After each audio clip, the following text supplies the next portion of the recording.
This week on LTC News, ending youth homelessness, reduce this experience and move them towards safe and stable housing. Festival season begins. How do you say welcome in Ivory Coast? Akwaba. Akwaba. Well, Akwaba, Y'all hear that? everyone, to the African Festival. Making sure we have sound, fiscal standing and policy. That's been the biggest focus in the first weeks and couple of months since I've been here. And the city manager's to-do list. Stay with us.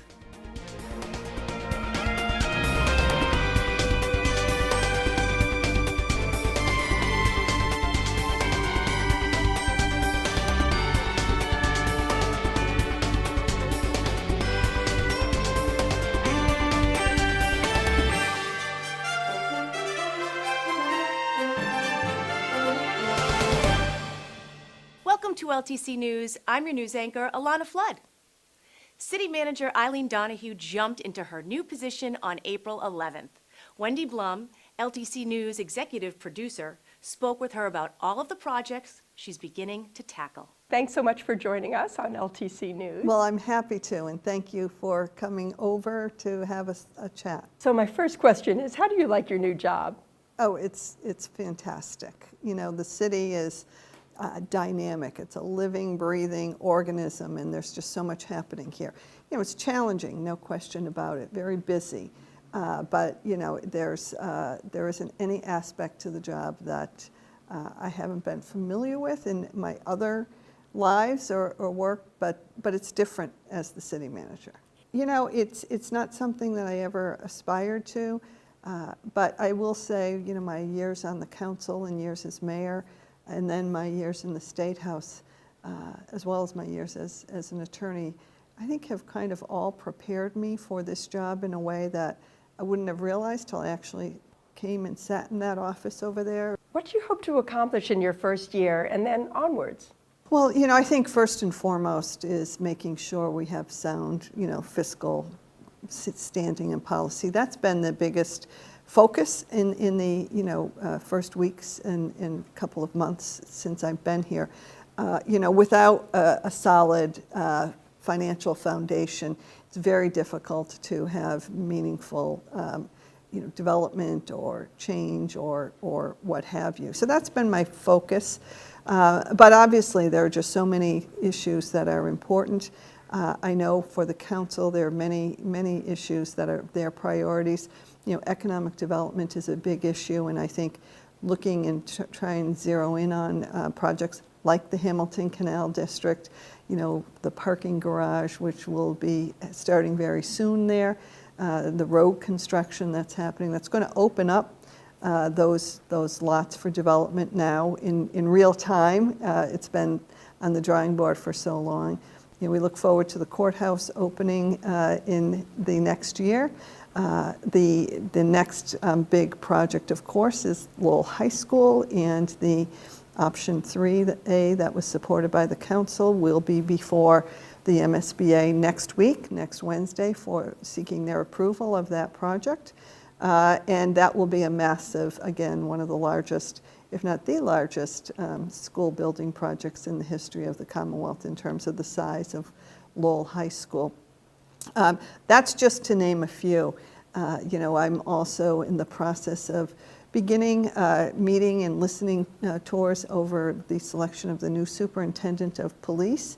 Again, a position I think is critically important to the city of Lowell and all of the community, many different constituencies, and I want to hear from them as to what they would like to see in the next superintendent of police. One of the things that has been brought up by Councilor Noon and others is looking at our hiring practices and implementing diversity and equity in all levels of government, and so there's an ongoing project with Human Relations, with the Law Department and others, that we revisit our policies and make certain that we are carefully and correctly implementing so that we are welcoming to all. Wow, that's a lot. And I could probably keep going on.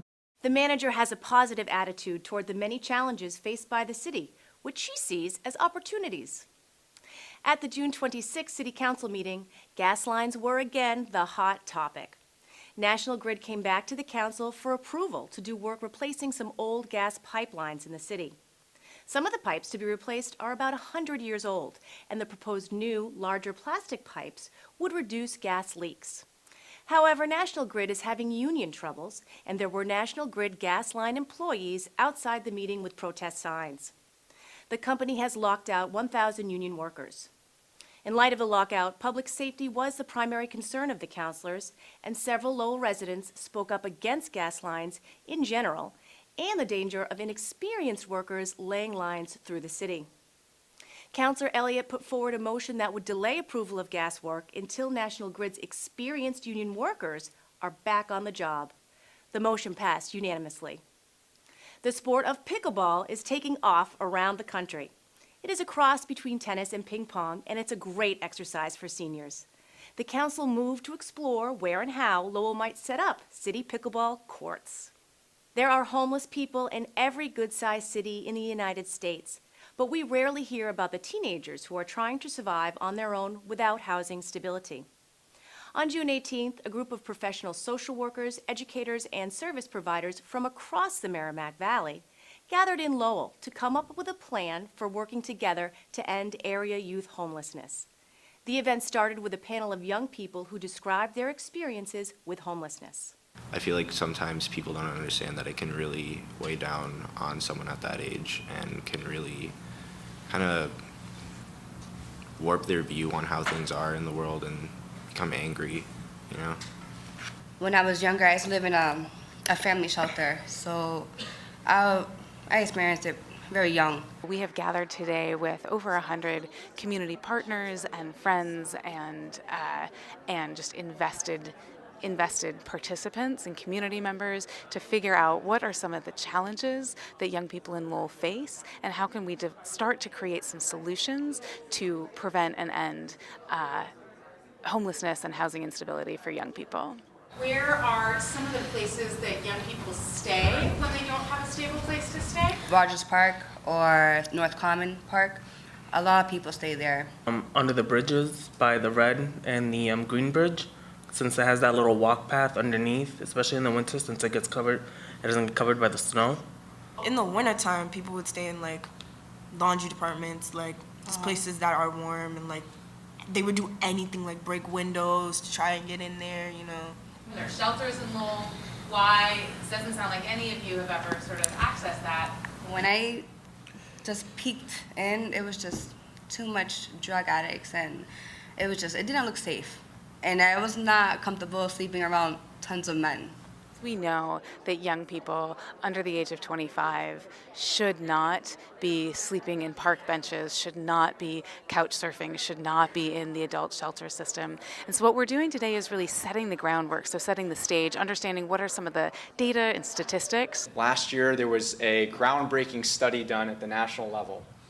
And by their national household survey data, 1 in 10 young people between the ages of 18 and 24 and 1 in 30 young people under the age of 18 will experience homelessness at least once every single year. Looking at what are some of the best practices and then really engaging our all of the expertise in our community to say, what is it that we know about Lowell? What is currently working in Lowell? What do we need to do more of? And what do we need to fundamentally change and do differently and do better? We are here today as a community leaders bringing awareness to an issue that is impacting our community and our next generation. But the number, though it's challenging, it is not so large that we could not find a way, if we really put our minds to it, to come up with a system that can provide a place for a young person to go when they are kicked out of their house or, you know, need immediate sort of attention and support and assistance. This is going to be a Lowell solution with Lowell experts in the room that we have today. The goal is to end youth homelessness and develop compassionate, coordinated care models for a young person when they do fall into homelessness. Reduce this experience and move them towards safe and stable housing.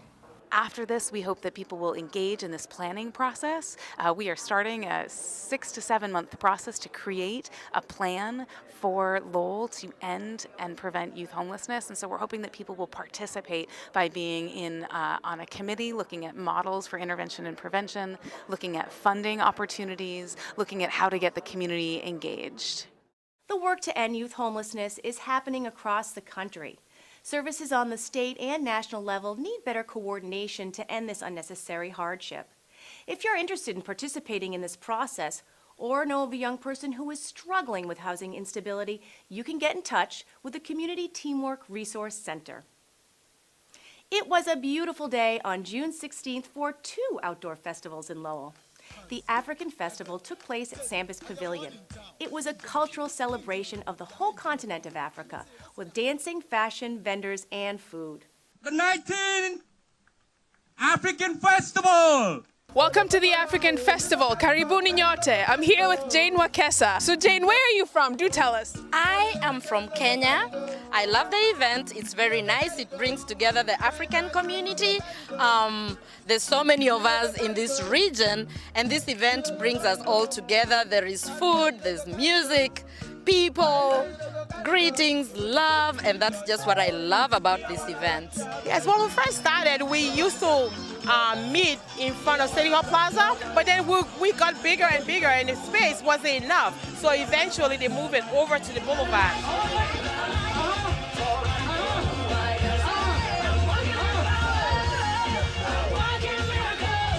What is the best thing about Senegal? Senegal, the best thing is like the culture. We are a very open country and it's welcoming country.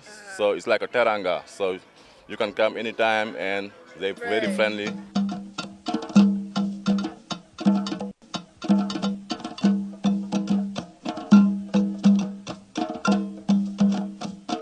Today is the African Festival and I'm representing Ivory Coast. And our main dish to really welcome someone in Ivory Coast is acheke. And that's, steamed cassava with fried fish. Is this your first time at the African Festival? Oh no, that's my 11th year. 11th year? Oh wow. I am one in town. We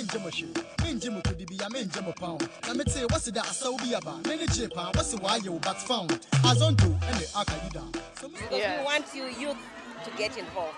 And thank you for the opportunity, because without you setting the stone or the path for us, we wouldn't know where to walk. I feel like you are the next generation who's going to be running this festival, and already I'm getting tired, so we want you guys to be involved, and seeing all this, young generation here, it makes me so proud, and that's my thing. I love the youth to be involved so that they can take over from us. How do you say welcome in Ivory Coast? Akwaba. Akwaba. Well, Akwaba, Y'all hear that? everyone, to the African Festival. Thank you. Thank you so much. Ferries invaded downtown on the very same day. The festival, A Midsummer Dream on Merrimack Street, was a collaborative effort in memory of Lee Fa, the former owner of Little Delights Bakery, whose life inspired this magical event. We are celebrating the memory of our friend Lee, who founded Little Delights Bakery on Merrimack Street. This is one of her dreams and her visions, and a lot of us got together and put on this amazing, enchanting festival. So there's lots of amazing things going on here, and they vary from different times to time. We have the Pixie Marketplace, which is behind me. They are featuring local vendors, vendors around New England, mostly fairy themed, mostly local as well. And then there's kids activities at Lucy Larkin Park. And there's amazing costumes where the children can try on and take photos at. We're making fairy wands as well.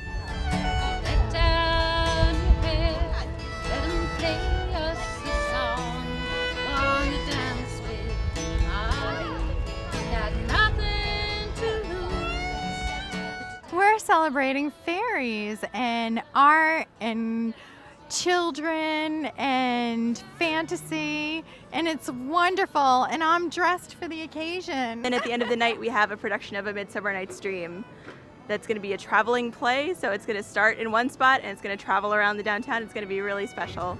More fond on her than she upon her loves. I love seeing the children and the adults dressed up and just having a fantastic time. My most favorite part was getting dressed up and finding fairy houses.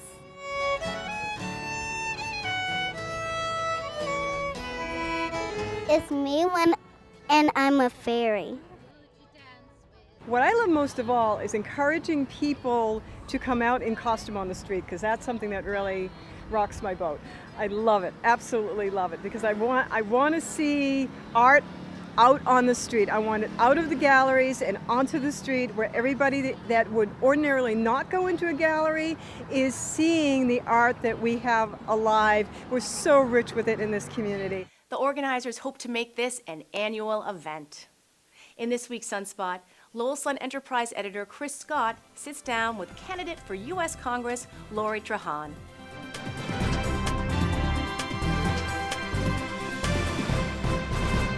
Hi everyone, I'm Chris Scott, the Sun Enterprise editor. We're starting a new series of Sunspots with the congressional candidates running for the 3rd District. That's the district that's been represented by Nikki Tsongas since, I think, 2007. With me today is Lori Trahan, also known as Lori Larejo, her maiden name. Yeah. Lori is a Lowellian, and she now lives in Westford. Yeah. Lori, thanks for coming in today. Thanks so much, Chris. I appreciate it. You've been on the campaign trail now for several months. Yeah, since September of last year. Yeah, and you've established yourself, I think, in the top tier of candidates. Oh, well, thank you for that. Tell us how it's going so far, how your campaign is going, and tell us what people from the 3rd Congressional District can expect from you through the dog days of July and August, moving to that Democratic Election Day on September 4th. Ugh.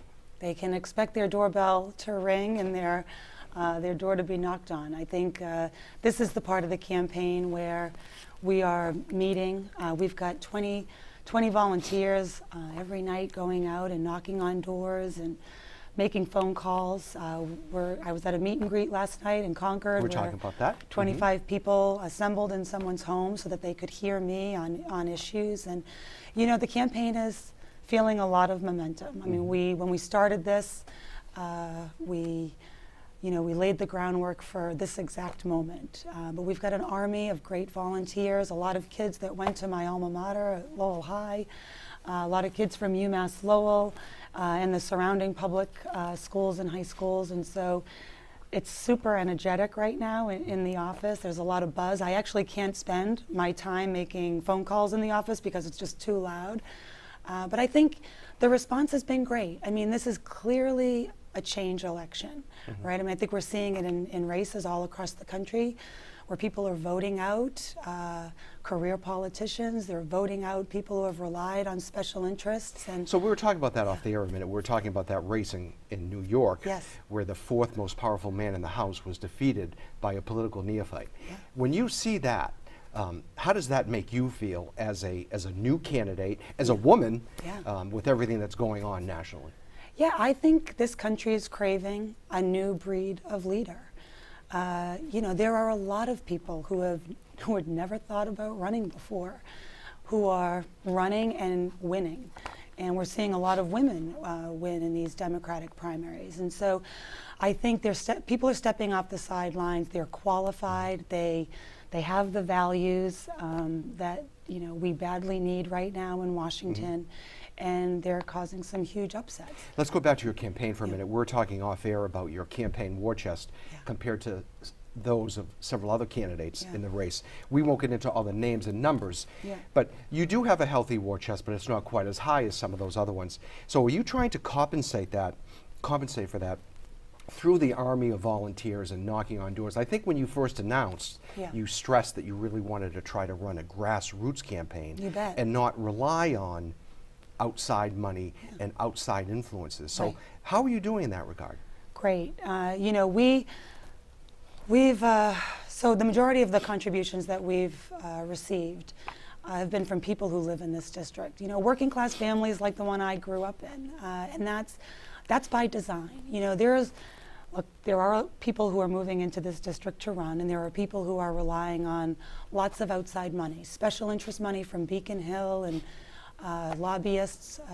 You know, Boston City Hall, you've reported where this money is coming from. That's not us. This campaign is about my representing the people who I've lived amongst my entire life and having their support all along the way. And so I want to signal every single day in this campaign that I'm accountable to the voters who hopefully vote me into office on September 4th. Do you really have campaign workers or yourself that are knocking on doors? You know, city council candidates do that, school committee candidates do that. I think some of the reps and senators do that. Yeah. But in a district as big as this, Oh, yeah. do you really knock on doors? And if you do, where are you knocking on those doors? Yeah, so it's funny, some of these stories play out on Twitter, but there was recently a woman in Belvedere who had said, wow, my door's been knocked and I've received literature from the major campaigns. I won't name them all, but ours was one of them. We know who they are. And she still said, I'm undecided. We drove right over. We knocked on her door and we didn't get her, but we left her a note. And you bet, that's when we know people are undecided, and that poll and back in the spring said that 60% of folks were still undecided. Well, that makes you want to meet those people and tell them your story and tell them why you're most qualified. I mean, look, I think we've got a great story to tell. At this moment, we have no time to waste in Washington. I mean, the issues are urgent, right? And let's get there in a second. Okay, Let me just, but I will say on that, I won't go to the issues specifically, but I think what people really want is experience, right? In this field of candidates, I think it's important for folks to know that I've been part of the legislative process. I was the chief of staff to a member of Congress. I know how to... Who was that? You know, when you say 60% of the undecided, where are those undecided? In talking to another campaign last week, this person said that the western flank, Gardner in that area, is really untapped. And there needs to be a focus. Campaigns need to focus out there. You know, you're from Lowell. Another one lives in Concord. Another one lives in Andover. Another one lives in Andover. Do you share that sentiment? Is that western flank kind of open for anyone who can really make inroads there? Well, I think that it is open because there's no candidate who's native, from there. But let's be super clear. There's no candidate down in the southern part of the district as well. So I would consider all of that open. I think that the undecideds are geographically distributed equally. I mean, we talk to as many people in Lawrence and Haverhill as we do in Fitchburg and Marlboro who are still evaluating this field. I mean, I think what's daunting about this particular field of candidates is that the burden is on the voter, right, to do their research. And there's 10. There are 10 candidates on the ballot. All right, so let's talk about that burden for 1 second. I'm sorry, my nose just keeps running. In terms of the voter and the burden, we're heading into the dog days of summer. How does a candidate get people to tune into this race and to pay attention and to hopefully go to the polls on September 4th? So I think part of that is definitely the door knocking. We always say that we're going to meet every voter that we get, each voter day by day, one at a time. And we've been able to do that and build up to this point through our meet and greets, through people inviting their friends and their neighbors into their homes. And so whenever you have an opportunity to meet new people, that's what this is all about. And then they tell their friends. We've got a lot of folks who are running towns for us, for example, running wards, running precincts, just like you would expect in a city council race. In a smaller race, right? Yeah, so that they can have, meet and greets, and they can help identify our vote on a street-by-street basis. And then when you bring up a great point, when, once you start identifying your vote and you really can put a household to that undecided statistic that we all see about that's still out there, 60%. Those are the doors that I'll be knocking on in July and August. And so that means certainly you mail campaigns, you want to get on the radio, you hopefully have enough money to get up on TV. Maybe get in the newspaper too. That's it, get in the newspaper, absolutely. I mean, all of those paid communications are what we will allocate our resources to. So let's touch base on just a couple current events. I'll ask all of you guys to express your reaction to a couple of current events. I'll be doing one of these interviews weeks from now, maybe with something different, but just highlight a couple things that happened in the national news this week. Really? That you have a reaction to. Sure, go ahead. Yep. Yeah, I mean, so certainly, I woke up this morning with the same pit in my stomach that I did in November of 2016. Anthony Kennedy's retirement is a blow. And it's one where we're going to watch how this plays out, but Senator McConnell, he wants to run these hearings and he wants to move quickly on this, despite what he did the last time around. But there's a big difference. This isn't a presidential election. That's what they're arguing. You know, this is just simply the midterms. I think that they know that they're going to lose their majority in this midterm election, and that there's going to be a big rush. And that's just hypocrisy. That's what people hate about Washington and partisan politics and this game playing, because you can't have it both ways. You know, this is a blow. I mean, the decisions that have been handed down just this week alone, with upholding the Muslim ban, you know, taking away women's options in these pregnancy crisis centers, the Janus decision. I mean, that is a direct hit on my family. My dad was a union iron worker. Working class families, you know, they need the ability to unionize and use their collective bargaining rights. And we're going in the wrong direction for working families. And I think that's why you see women like Alexandra in the Bronx and Queens who can say... That's who we were referring to earlier. Yes, who can say to guys like Conley, he doesn't even breathe our air. He doesn't live in this district. He doesn't know us. And she's right. She's right to stand up for working class families like the one that she grew up in. I think we're going to see that all over the country. Tell us about the event that you're having this week where you're trying to stress the importance of the local congressman retaining that seat on the Armed Services Committee. Yeah, so we get asked a lot in forums and debates about what committees we'd like to be on. I first and foremost want to... just have 2 minutes, so you have to go I want to fast. continue the tradition of the House Armed Services Committee. It's an important committee for this region. You know, it employs 90,000 people in the state of Massachusetts, or supports 90,000 jobs in this Commonwealth, delivers $12 billion of funding, and we feel that here in the district with research dollars and small businesses. I'm actually visiting one of those small businesses tomorrow. That's specialty materials. Specialty materials. Right. And so, you know, I think the use of the small business, the SBIR grants, you know, $100 million get awarded just from the DoD alone to Massachusetts, and those fuel our economy. And so Now, I think it's an important seat. Nikki Songus had that seat. Yes. And your former boss, Marty Meehan, did too, Yes. correct? Yeah, I think I understand the connection especially well between this congressional seat and our national security, having been a part of, you know, Marty's, you know, Marty's office and his role on Well, that it's not committee. just specialty materials. There's Raytheon, and there's a plethora of other. Absolutely. There's all sorts of dual-use technologies and research companies that rely on that funding. So But we have look, about a and minute also- left. So let's just wrap it up quick. How do you want to leave it with the voters, and what can they look for from you for the next month, next 2 months? Yeah, so I look forward to going around to my communities, the ones I grew up in and the ones I call home, and meeting people face to face and asking them for their vote. I think the one thing I want to stress is, with each day, it becomes more and more clear that the urgency of the issues that we're confronted with as a country, and we need people who have experience in Washington. I mean, I think that's the thing that gives me the most confidence, is I'm going to hit the ground running. I mean, I understand this legislative process. I understand the goal of Congress and holding this administration accountable, and I understand the committee process. And I'm going to, I'm the only candidate that can say that. I mean, I've worked in this office, and I've got the experience to hit the ground running at a time when we need it. Sounds great. Laurie, thanks for coming in today. Thank you. Thank you for tuning in to this week's edition of Sunspot. We'll have another congressional candidate on in 2 weeks. Have a good night, everyone. That's it for this edition of LTC News. You can find us on LTC channels 899, online at ltc.org, on Roku at LTC Lowell, or get the link on Facebook. I'm Alanna Flood. Thanks for joining us. Answer. Lego. Say, I am one in town. Menjamoshi. Menjamu could be a menjamu pound. Let me say, what's that? So be about. Many Japan, what's the why you but found? As on to and the Akaida. So, Mr. Munamesa, what mean Jaida? The Massa will imput Obama, the Bagana. I shall with Sibia, ain't Kaida. Once on the toe for left, toe for right. Then come the Brutina. I fade it once on the